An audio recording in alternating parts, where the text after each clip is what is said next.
Google rejects the idea of retail stores, an HTC Tiara Windows Phone gets rumored, and Apple ad experts admit that Samsung is making a dent on their advertisement. I'm Jaime Rivera, and by the time I was watching the game, we were sadly losing 1-0. This is Pocketnow Daily.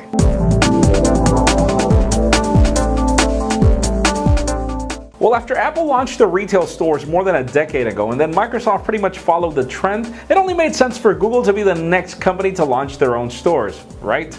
Well, the rumors were filled with that a couple of days ago, but sadly Andy Rubin just came on record to say that the company is not building stores, even with the fact that they have their own Nexus products now. And the reason why is, well, just think about it. Google's a web company. Wouldn't it be an irony for the company that's on the web to be selling things on stores and not on the web? Now let's talk about HTC. The company still seems committed to Windows Phone 8, or as the new codename HTC Tiara could prove, because the device apparently is on the works, and the great question is what to expect. Sadly, the spec sheet looks kind of terrible. We have a device coming out here with a WVGA display, so you can't expect for this device to be a mid-tiered phone. The question is, when will we get it? Stay tuned. MWC is pretty much over, so we won't get it there, so probably get it in the next couple of months. We'll keep you posted.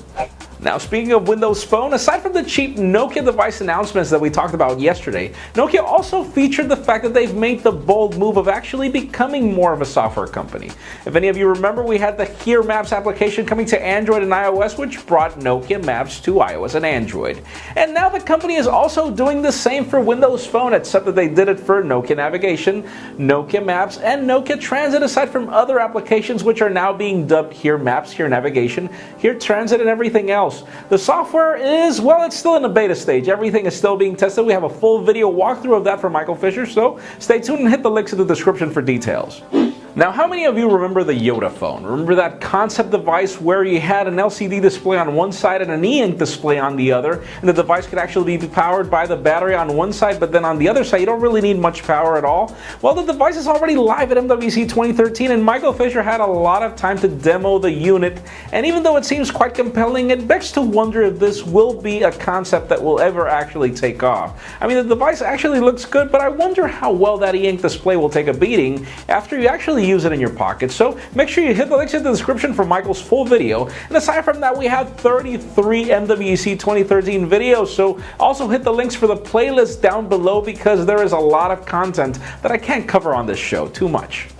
And finally, for the interesting news of the day, can you believe that Apple's advertisement guru for almost 14 years, Adam Segal, who worked alongside with Steve Jobs, just came on record to state that Samsung's new Galaxy advertisement is actually quite effective at actually making a dent in Apple's strategy. And just think about it. I mean, Apple is an iconic company when it comes to advertisement. Their 1984 ad for the Macintosh is still being considered the best advertisement in history, even if you can believe that. But the point being is that apparently the new Samsung Galaxy ads are actually extremely effective, and as Adam Segal said, they're hitting a nerve. But that leads me to the question of the day.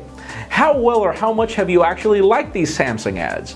In my particular case, I'll plead guilty. I mean, I pretty much got the Galaxy Note 2 with the whole unicorn, I forgot the name of the advertisement. I mean, I do believe that their ads are quite well. I consider myself a victim of them, but leave us a comment down below. How about you?